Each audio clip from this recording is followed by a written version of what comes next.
Welcome, everyone, to Family Talk. It's a ministry of the James Dobson Family Institute, supported by listeners just like you. I'm Dr. James Dobson, and I'm thrilled that you've joined us.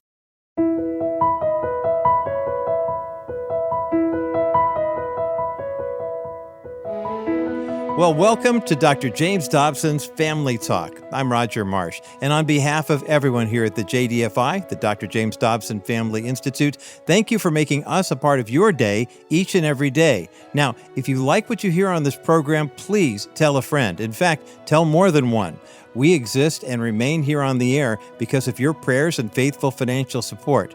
If you'd like to learn more about how you can support us financially and to receive more resources, simply go to drjamesdobson.org. Remember, you can also call us at 877-732-6825. A member of our customer care team is standing by right now, ready to speak with you, to pray with and for you. So give them a call. Again, 877-732-6825. You can also drop us a line through the U.S. Postal Service. Write to Dr. James Dobson's Family Talk, Post Office Box 39,000, Colorado Springs, Colorado, the zip code 80949. Well, on today's broadcast, we have a program that was recorded recently at a special gathering of Friends of the Dobson Institute here in Colorado Springs, Colorado. The event was organized by our own Dr. James Dobson, and it included some noteworthy speakers and other performers. One of those in attendance was the gospel music group known as the Gaither Vocal Band. Their leader, Bill Gaither, is legendary in Christian music circles, and he sat down with our own Dr. Dobson before a live audience to reminisce a little bit, to laugh, and to stroll down memory lane in a time of joy and fellowship. Now, before we hear that conversation, let me tell you a little bit about our guest for today's program. Bill Gaither has been a singer and songwriter of Southern gospel and contemporary Christian music since before there really was a contemporary Christian music genre. That dates all the way back to the 1960s. He is best known for performing as part of the Bill Gaither Trio, as well as the Gaither Vocal Band. The musical collaborations of Bill and his wife Gloria have resulted in more than, are you ready for this? More than 700 popular gospel songs. These include hymnal standards like He Touched Me, and one that we all know, Because He Lives. I remember being part of a congregation that used to sing Because He Lives as our sending song each and every Easter Sunday. Bill and Gloria Gaither's collaborations have garnered 8 Grammy Awards, as well as over 40 Gospel Music Association Dove Awards. The Gaithers are also members of the Gospel Music Hall of Fame, as well as the Southern Gospel Music Hall of Fame. Throughout his career, Bill Gaither has performed in front of hundreds of thousands of fans at world-renowned venues like Carnegie Hall, the Sydney Opera House, and the Kennedy Center, just to name a few. Bill Gaither and his wife Gloria have 3 adult children, and they make their home in Alexandria, Indiana. Now, Bill Gaither and Dr. Dobson have known each other for almost 50 years, and they forged a lifelong friendship with shared experiences. As you will hear, there's a lot of chemistry and mutual respect between these two godly men and their families. Now, one small note, Dr. Dobson and Bill Gaither were joined on stage for this interview by JDFI's Senior Vice President of Public Policy, Gary Bauer. You'll hear Gary as part of this conversation for just a moment as well. Well, we have much to learn and model from these two godly gentlemen who have uniquely devoted their lives to serving the Lord. So let's join them right now in a time of celebration here on this special edition of Family Talk. This man and I have had a long history together. I bet you don't remember where we met. Where was it? I don't think I'm going to tell you. Yeah. We were both, you were singing at an event, and I was the keynote speaker.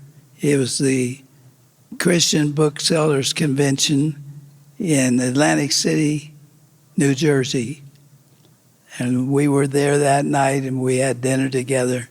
That was the beginning of the friendship. Yeah. And on that occasion, you invited us on the way home, because we were driving, to come by and spend the night with you guys and to be with you and get better acquainted. That was the beginning. You don't remember a thing about it. I do remember the night at our house.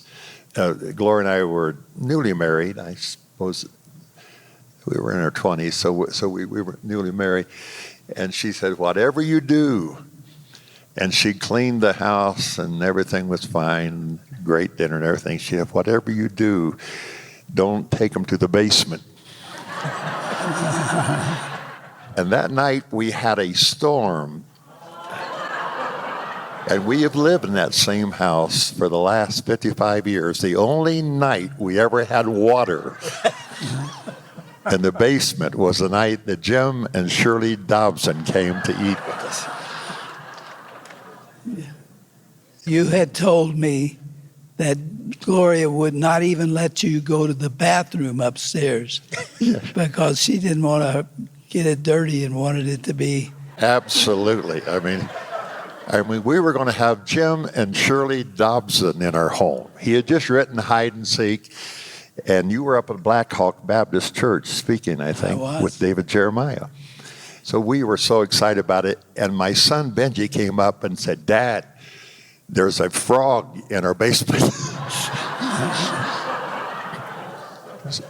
The four of us ended up that night. Not only did Jim and Shirley see our basement, the four of us ended up in the basement with our pants up to our knees with squeegees and brushes trying to get the water out of it. But it was a memorable night, and it sealed our friendship forever.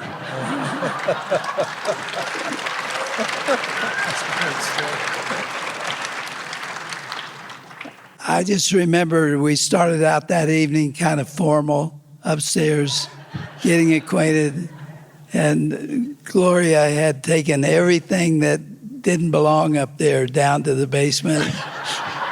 It was all in places around the basement. And the next thing you know, we're down there with squeegees, and from that point on, we've been bonded. That's a way to really get to know people. I don't recommend it, but it was a wonderful night for me. You've forgotten what Benji said when he came running up the stairs. What'd he say? He said that the window well is filling up with water, and there are frogs in there that are drowning. Please save those frogs. Oh. So that was the next step. Yeah. But we have never met since then. I don't care where we are until we both start, or four of us start grinning and saying, remember the night in the basement. You know, the day before, see if you remember this, Gloria had some favorite black swans, and somebody had killed them. Yes, it killed one. We still have 5 black swan. They're beautiful with red beaks. Yes, somebody had to. And that was tragic also for my son too, and for us, for the family. Bill, the fact that you're here says a whole lot about you. You could sing with your vocal band. You could sing anywhere in the country on a given night. I know that, and I know how busy you are. And yet you canceled the plans you had for this night so you could be here. And I love you for it. I love you. I'm still kind of irked that Gloria didn't come. Yeah. You want to make an excuse for her? Gloria has been through 2 knee surgeries and a hip surgery. And the surgeries went well. But evidently, she is still experiencing a lot of pain. You're the doctor, so I'm practicing here without a license. So, and the other night I said she was in rehab, and Kevin, who always corrects me on it, said, no, she's in therapy. Bill, there's a difference. Gloria Gaither is not in rehab, so.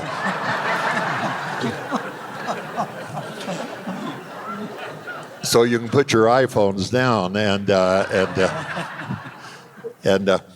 but we think we're getting to the bottom. We think it may be nerve related, and so Monday morning we're seeing a neurologist on it, and I think we can get to the pain. But it was too much for her to come tonight. But she said, be sure to assure you and Shirley, that she loves you. Shirley and she wrote a book together several years ago called Let's Make a Memory, the importance of family spending time together. And another one called Let's Hide the Word. Let's hide the word, yeah. It's been a long-term relationship. We grew up in the same church, and I thank God for a church family that really believe that God still speaks today, that the Holy Spirit is real, and that He can even work through musicians. And we tried to be careful with our theology and our psychology. I can remember when we first started, psychology was way over here, theology was way over here.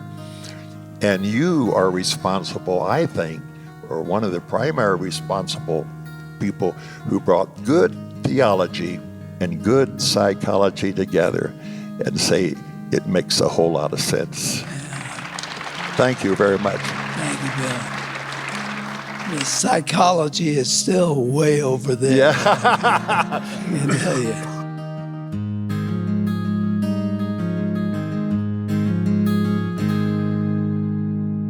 Oh, you're listening to Dr. James Dobson's Family Talk. I'm Roger Marsh, and I hope you're enjoying this special program as much as I am. Growing up in a home where my dad was a choir director for many, many years, we sang a lot of Bill and Gloria Gaither's music, and we are dropping in to hear Dr. James Dobson and Bill Gaither recounting some of their memories of time spent together in fellowship. Definitely 2 lives well spent serving the Lord. Now we're going to take a quick break, and when we come back, we'll hear the conclusion of this conversation featuring Dr. James Dobson and Bill Gaither right here on Family Talk. One of the little frustrations in parenting is trying to compete with the world for the attention of your children. With today's Dr. Dobson Minute, here's Dr. James Dobson. Joe White tells of an experience he had with his 3-year-old daughter. The 2 of them were standing out in a field together after dark watching a 727 fly overhead. Its engines were roaring and its lights glowed brightly. Suddenly, a small firefly appeared just a few feet in front of them. Immediately, the little girl's attention was diverted. Joe watched her eyes as she followed the firefly dancing around in front of them. Joe says that's when the thought hit him. If I can be there when my kids need me, when they're crying, when they go to bed, and when they're playing in the backyard, then my little light is going to be the one that they see. Parents, remember, we can't always compete with the world and its many alluring lights and noises, but we can still be the most significant force in our children's life. For more information, visit drdobsonminute.org. And now, let's continue with the conclusion of today's edition of Dr. James Dobson's Family Talk, as Dr. Dobson is recounting and reminiscing some familiar stories and fond memories with his good friend, Bill Gaither. Doctor? You mentioned Gloria's hip problems. I don't know how many of you all know that Shirley was in the kitchen and I was in the bedroom on May the 18th, I think it was. And she had coffee warming in the microwave, and she took it out and turned quickly, and she caught her foot in a throw rug and went down hard. I mean, she flew through the air. I heard it from the bedroom, and I came running to her, and she was crumpled up in a little ball. And she was in such pain, I could not even move her.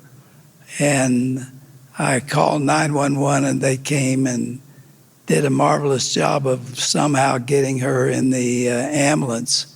And she had surgery 2 days later. I think I've seen the statistics that people who are elderly, who break a hip, and are taken in for surgery have a 28% chance of dying there because of inflammation. You know, I don't stutter till I get around you. How long have you stuttered? Well, it's probably back in college, but I did something that helped cure it. I started selling Bibles. And I became the #1 Bible salesman in Indiana. And I had a wonderful technique, Jim. I would go up to the door and knock on the door and say, "Hi, my name is Bill Gaither, and I'm selling Bibles. Would you like to buy a Bible, or would you rather have me read it to you?"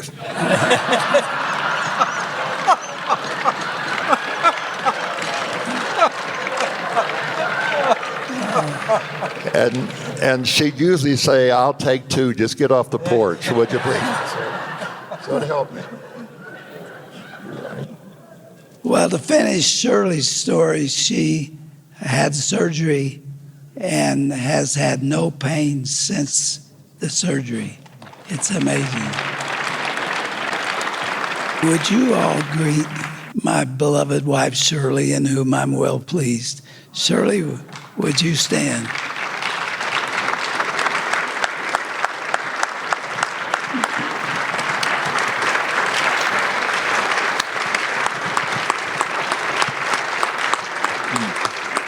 As you all know, Shirley was chairman of the National Day of Prayer for 25 years. And during the Bush administration, George W. Bush, we were invited to the White House by him 8 times for the 8 years that he was in the White House. And Shirley spoke at every one of those.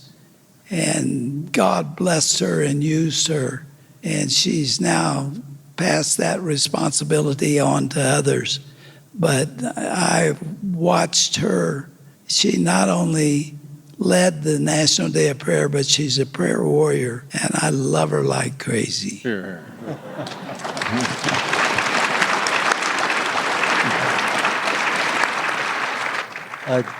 You two gentlemen have seen a lot in America over the years. You've been central to revival with your music, and Jim, you've been the leader in getting men and women of faith to get them in the public square. These are tough times.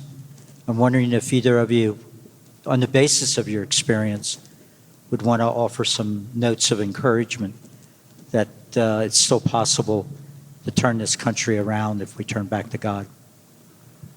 Well, if I didn't believe that the Lord could turn this country around, I'd be one depressed individual. But I do believe he cares for this country, and there are an awful lot of believers here who are praying about it. And that's the hope of glory for me.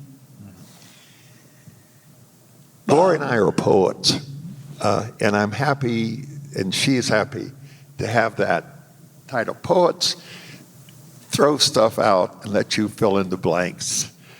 And it's been a wonderful trip. I told you one time, Jim, I said, God called you to be a prophet. And I'm glad he called you to be a prophet, because prophets get their heads cut off, you know. and you have been daring, and I have just respected it so much. And that's your spirit. When we see something, it makes itself into a song. And when I see the tough things happening, I'm coming from the left, there's a side of me, Gary, that says, bring it on. Bring it on. Because the darker the night, the brighter the light. The darker the night. So we wrote a song about it. The darker the night, the brighter the light. And the bass goes, let it shine, let it shine. You know the little song we learned in Sunday school? This little light of mine, sing it. I'm gonna let it shine. This little light of mine, I'm gonna let it shine. This little light of mine, I'm gonna let it shine. Let it shine, let it shine, let it shine. If there were ever a time for the followers of Jesus to let their little light shine, now is the hour. Because you know what happens when light begets light, and there's more light all around it? The darkness can't take it. And I think this is our time. I think it's a wonderful opportunity I think it's one of the best opportunities we've ever had. The darker the night, the brighter the light. Let it shine, let it shine, let it shine. Bill, what I loved about the old hymns is that it was filled with theology straight out of Scripture. You could find the source for the writer, and we kind of got away from that now. There's so much of Christian music is repetitive, and I don't want to disparage anyone, but you have maintained and revitalized theology within the church. You and Gloria came to focus on the family many, many years ago, and you had just written a song that I never forgot. It was called We'll Be There, where you're assuring your kids we're not going anywhere. We'll be here when you come home. And you don't sing that anymore, but I love that song. You should, yes. You try to get biblical truth into your songs, don't you? Try to do our best. And it doesn't hurt marrying a lady who was the daughter of a minister. And she grew up around theology with theologians around her table, missionaries. And I might have written a couple songs. In fact, I kid her about He Touched Me. That's a BG song, before Gloria. But that's just one of the very, there wouldn't have been all the other songs had it not been for Gloria. And contrary to what Mark Lowry said, I didn't marry her just because she was a lyricist. I married her because I loved her. She had a great heart. She loved Jesus. And she loved poetry. She loved literature. And God honored that I've been blessed. And you have been blessed with a great, great mate. Makes all the difference in the world.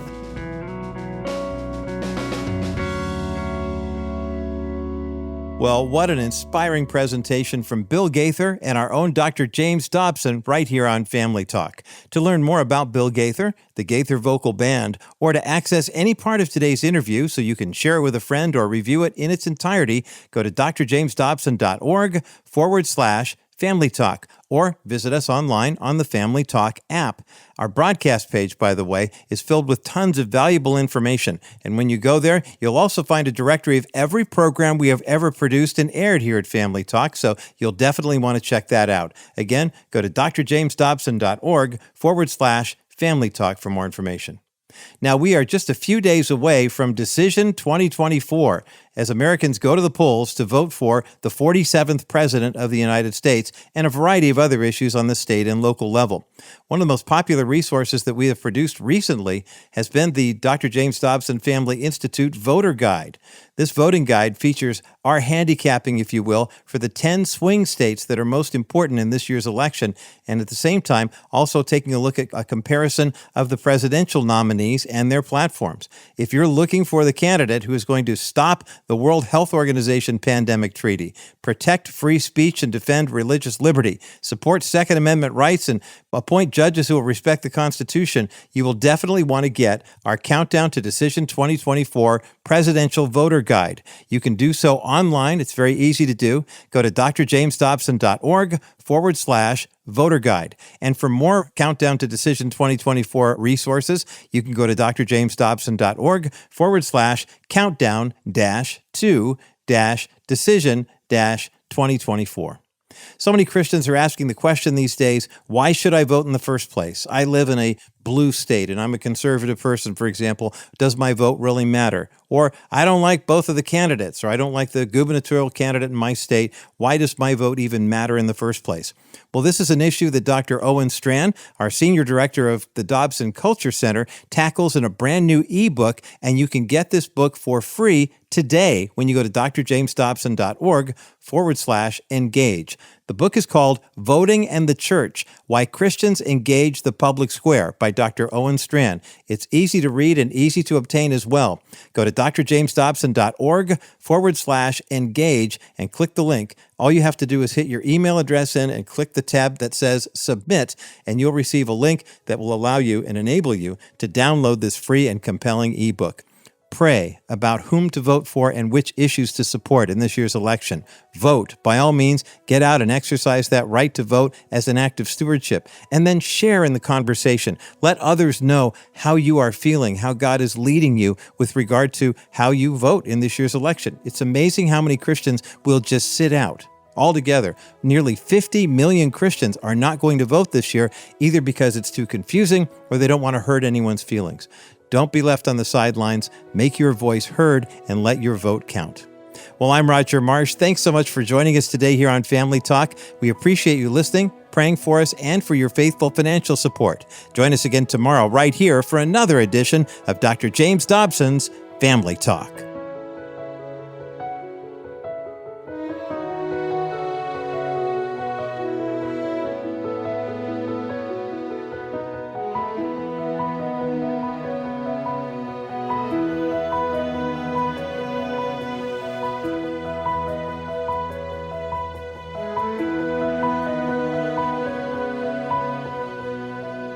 This has been a presentation of the Dr. James Dobson Family Institute.